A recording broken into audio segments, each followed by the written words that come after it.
Good morning, YouTube peeps.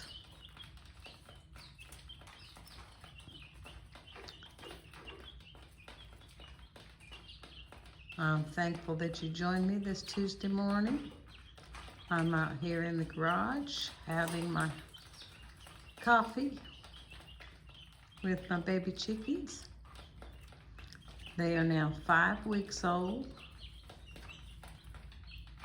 I had them outside in the coop for a couple of nights. For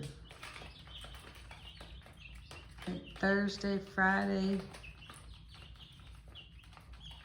Saturday, and Sunday. And they did very, very well. Trying to get them acclimated. They stayed out all night long. The temperature was warm. It never got down below 55 degrees. But we had a cold snap come in last night, and it dropped incredibly fast. The temperature dropped incredibly fast. It went down to 29 degrees, and I felt that that was just a little too cool for them, so I brought them in the house. Well, I say in the house, in the garage, in an old brooder situation that I had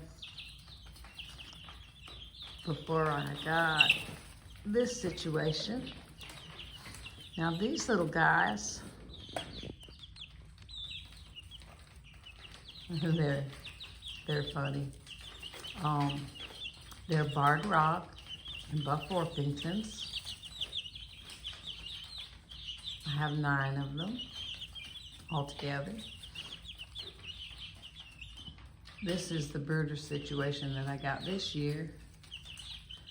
And I'm trying to establish one flock of between around 12 to 15 hens. Now these chicks are only 2 to 3 weeks old, but you can see the difference in size.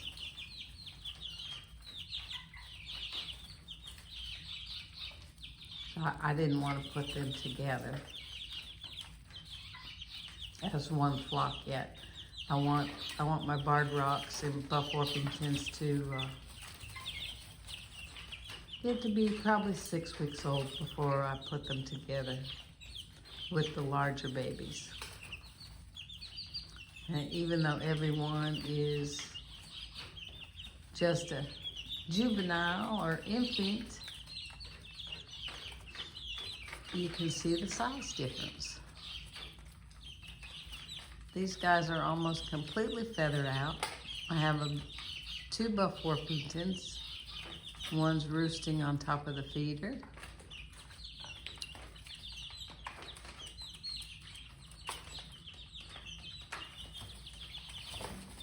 I have Ermine Americanas, 2 of them.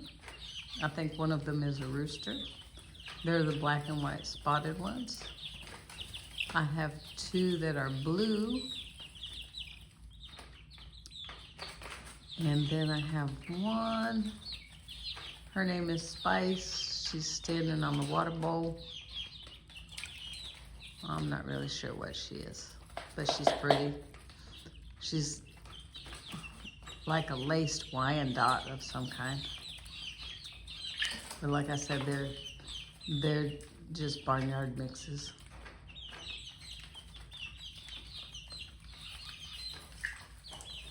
This is the first time I've had a group of barnyard mixed chicks that are so friendly.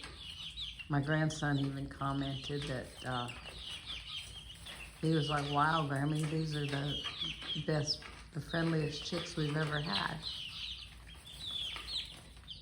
And I learned something this week by putting them outside in the coop. I was concerned that they were going to get cold overnight.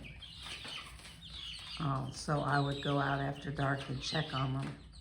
And they had buried themselves down in the ground in the little hole that my dogs had dug on the inside of the coop. And when I went to pick them up, they were all toasty warm, so there was no need to even worry about them. And there probably wasn't a need to be concerned about them last night, but I'm just being overly cautious. My grandson was worried. Now, when I talk about my grandson, he's in his middle 20s. He stays with me and he helps me out because I have some health issues with rheumatoid arthritis, and it's hard for me to do a few things.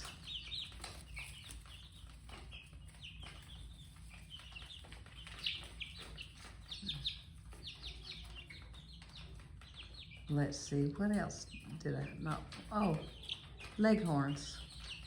I have 2 leghorns, and they are a week younger. They're four weeks old at this point. And I can see a difference in the maturity of the baby chicks from 4 weeks to 5 weeks. That 1 week makes a big difference. And if you're talking 3 weeks, you go from this size back to this size.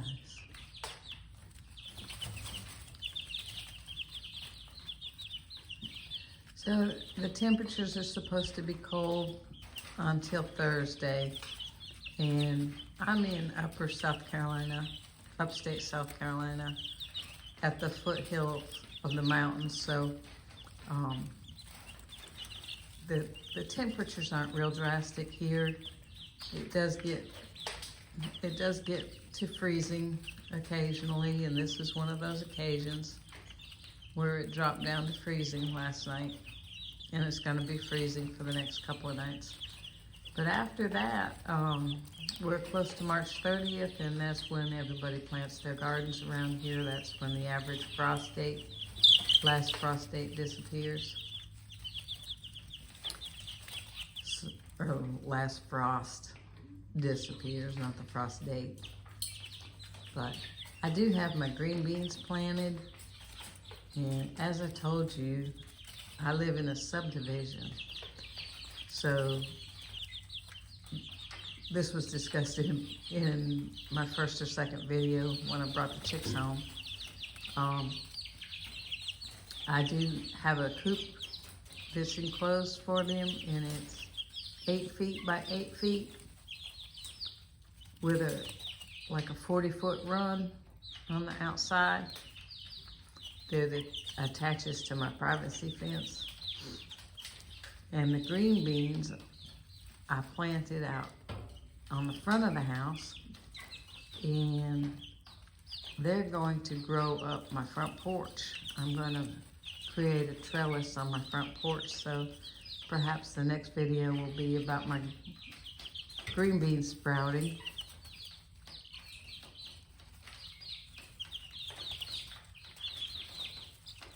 But as you can see, everybody's happy and healthy. We haven't had any fatalities.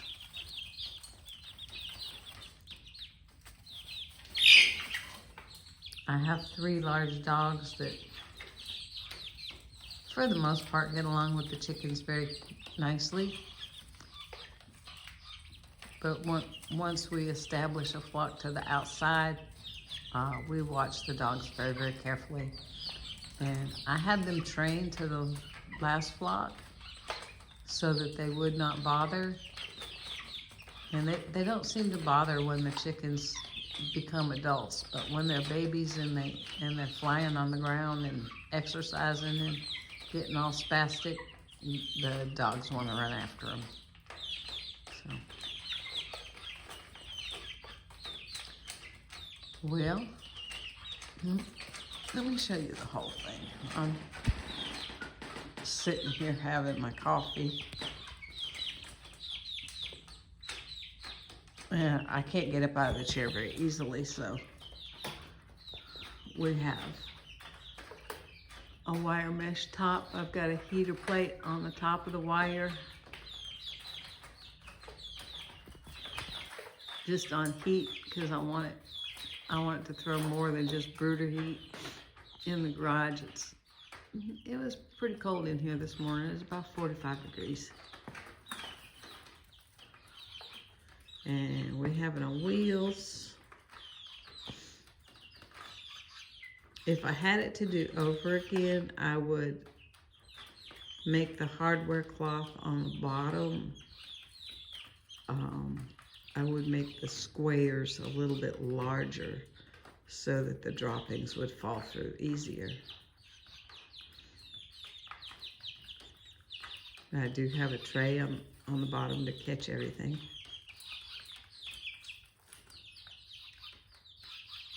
And this has been used multiple times. This is not a new setup.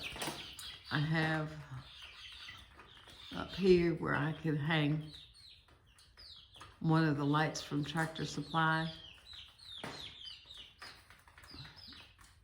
because I was putting small babies in it, and I could hang it right down low into the coop if I took the top off. But then as they get older, I needed the top because they fly up and out.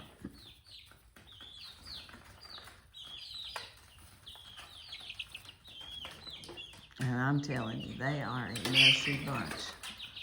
I have never had a bunch of chickens that were this messy.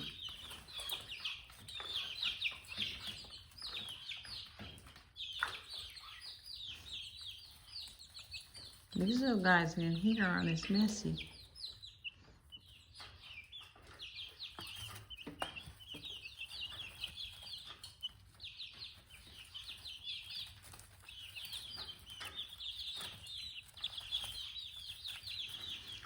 Well, I'm going to say good morning. I hope you have a great day. May the sun shine on your face and the wind be at your back. Thank you for watching. Subscribe, like, and share. Thank you very much.